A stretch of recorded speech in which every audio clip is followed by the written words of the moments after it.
बिस्मिल्लाहिर्रहमानिर्रहीम। स्टूडेंट्स, ये हमारा जो है वो पेपर चल रहा है 2011 का पीपीएससी मैथमेटिक्स। अब इसमें हमारे 45 जो है वो क्वेश्चंस हो चुके हैं। 46 की बात करते हैं। Let G be an abelian group. G क्या है? एक अबिलियन ग्रुप है। अबिलियन ग्रुप कौन सा होता है? वो ग्रुप जिसके अंदर कम्यूटेटिव प्रॉपर्टी होल्ड होती है। कम्यूटेटिव प्रॉपर्टी का मतलब क्या है कि A B is equal to B A. तरतीब के चेंज करने से कोई फर्क नहीं पड़े तो उसको जो है वो क्या कहते हैं कि वो कम्यूटेटिव है या अबिलियन है।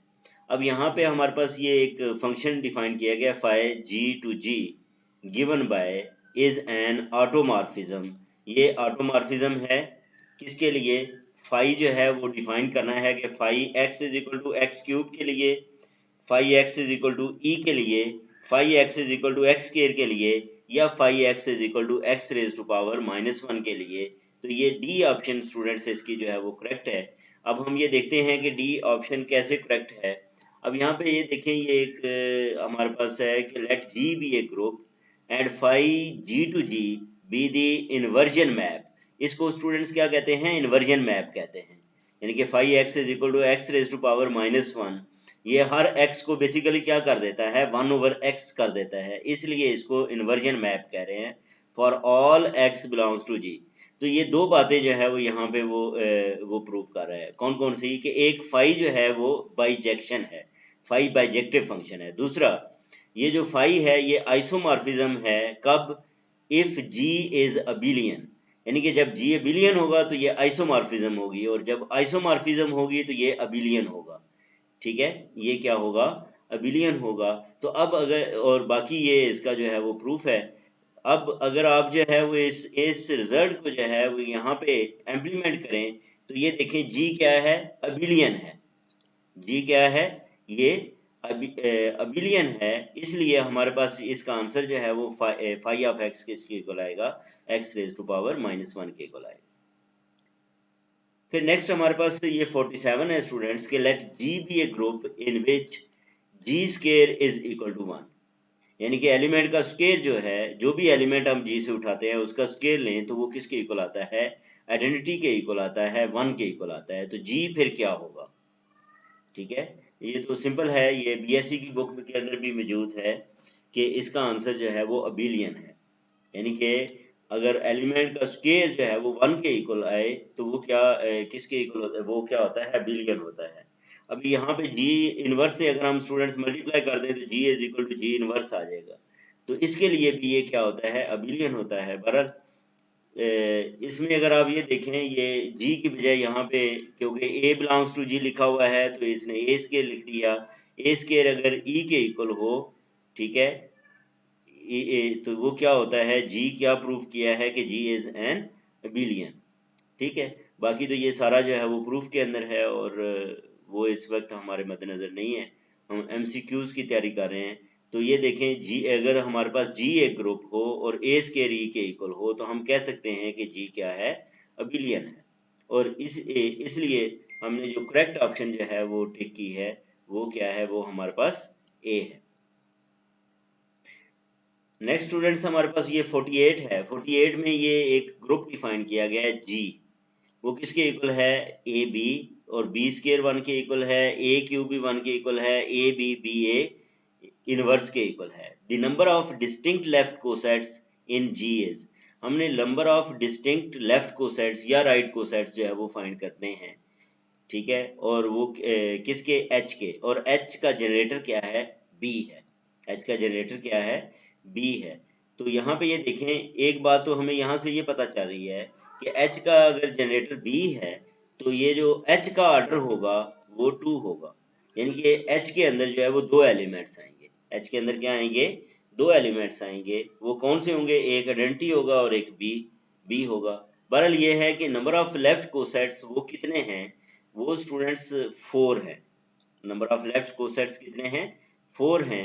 अब हम आगे जाके फाइंड भी करते हैं कि ये 4 किस तरह है। सबसे पहले तो ये आप लोगों को जो है वो पता होना चाहिए। एक तो ये है कि ग्रुप ऑफ ऑर्डर 6, उसकी हम जो है वो बात कर रहे हैं। किसकी बात कर रहे हैं? Group of order 6। सबसे पहले तो हम ग्रुप ऑफ ऑर्डर 6 बनाते हैं, और वो ये है एलिमेंट्स इसके आएंगे। ठीक है जी, एलिमेंट्स जो है वो इसके स्टूडेंट्स क्या आएंगे? E a square b B a square इस इन कंडीशंस के मुताबिक ये जो a B is equal to b inverse a inverse के इक्वल है और इसको हम बी ए स्क्वायर भी लिख सकते हैं। ये सारी जो कंडीशंस हैं इनको जो है वो फुलफिल करते हुए ये हमने ऑर्डर 6 का जो है वो ग्रुप बनाया है। ठीक है, अब हम जो है वो इसको मल्टीप्लाई करें स्टूडेंट्स, तो ये देखिए वो 6 एलिमेंट्स ये हैं हमारे पास और 6 ही एलिमेंट्स ये हैं, उन्हीं एलिमेंट्स को इधर भी लिख दिया। अब हमने करना क्या है, अंडर मल्टीप्लिकेशन, अंडर जो है वो मल्टीप्लिकेशन हमने इसको मल्टीप्लाई करना है। सबसे पहले तो ई से मल्टीप्लाई किया, ई से मल्टीप्लाई करने से कोई फर्क नहीं पड़ता, वही आ जाएगा। फिर हमने क्या किया, इसे ए से मल्टीप्लाई कर दिया, फिर जो है वो ए स्क्वायर से मल्टीप्लाई कर दिया। अब इसमें बेसिकली हम क्या कर रहे हैं कि ये मल्टीप्लिकेशन कर रहे हैं और मल्टीप्लिकेशन से ये हमारे पास रिजल्ट्स आ रहे हैं कुछ कैलकुलेशंस के बाद, ये डायरेक्ट रिजल्ट नहीं है बल्कि इनके ऊपर जो है वो हमने क्या की हुई है, ये वाली कैलकुलेशंस की हुई है। जब इनको नंबर्स को जो है वो मल्टीप्लाई किया तो मल्टीप्लाई करने के बाद ये हमारे पास जो है वो इस तरह रिजल्ट्स आ रहे हैं। ठीक है, वो जो मल्टीप्लिकेशन हमने टेबल में शो की है उसके ऊपर ये वाले जो है वो ऑपरेशन मल्टीप्लाई करने के बाद वो एलिमेंट्स आ रहे हैं। तो अगर आप उस टेबल को, कैलेज टेबल को जो है वो देखो तो उसके अंदर 6 के 6 एलिमेंट्स वही आ रहे हैं। इसका मतलब ये है कि ये जो कैलेज टेबल है ये हमें बताता है कि ये क्या है, ये एक ग्रुप है। ये क्या है, अब ये देखो ये सारी कैलकुलेशंस करने के बाद वो कैलेज टेबल जो है वो क्या हुआ है, कंस्ट्रक्ट हुआ है।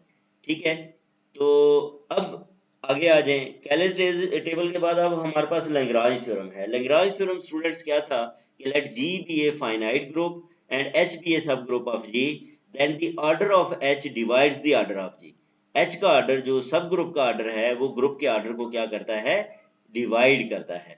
ग्रुप के ऑर्डर को क्या करता है, वो डिवाइड करता है। यानी कि हम ये अगर फर्ज करें उसका ऑर्डर n है तो हम लिख सकते हैं g का ऑर्डर जो है वो किसके इक्वल आ जाएगा, n multiplied by order of h।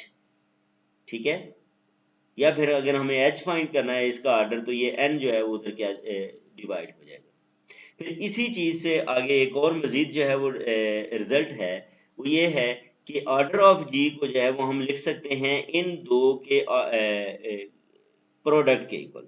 अब पहली चीज जी और कॉलन एच है। जी कॉलन एच का स्टूडेंट्स क्या मतलब है, जी कॉलन एच बेसिकली क्या है, index of H in G है। Index of H in G है। Index of H in G क्या होता है, ये number of distinct left cosets कह लें या number of distinct right cosets of H in G कह लें, इसको जो है वो ये कहते हैं। अब ये देखो हमें किसका पता है, हमें जी का पता है, हमें एच का पता है, इसको हमने जो है वो क्या करना है, फाइंड करना है।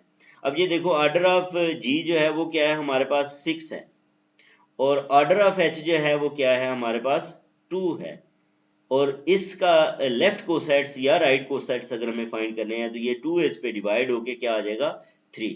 तो इसका मतलब जो हमारे पास लेफ्ट कोसेट्स या राइट कोसेट्स की तादाद आएगी वो कितनी आ जाएगी, वो ये हमारे पास जो है वो कितनी आ जाएगी, 3 आ जाएगी। तो ये स्टूडेंट्स फिर जो है ये 4 नहीं है, हमारे पास जो है वो इसका आंसर क्या है, 3 है। ये टाइपिंग मिस्टेक है, ये 4 नहीं है बल्कि जो है वो 4 की बजाय आप लोगों ने इसका आंसर जो है वो क्या टिक करना है, ये 6 टिक करना है। उसकी वजह यह है कि ये देखें इसका ऑर्डर जो है वो कितना हमारे पास आया, इसका ऑर्डर जो है वो 6 है और इसका ऑर्डर 2 है। 6 डिवाइडेड बाय 2 जो है, एक मिनट, ये जो है वो, हाँ, 6 डिवाइडेड बाय 2 जो है वो किसके इक्वल आएगा, वो 3 के इक्वल आएगा। तो 3 इसकी जो है वो करेक्ट ऑप्शन बनती है।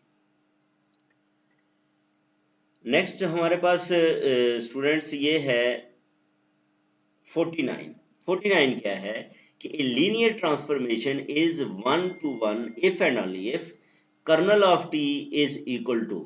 अब कर्नल ऑफ टी को जो है वो बुक में n ऑफ टी भी लिखा गया है, कैपिटल N ऑफ टी। ठीक है, नॉलिटी जिसको कहते हैं।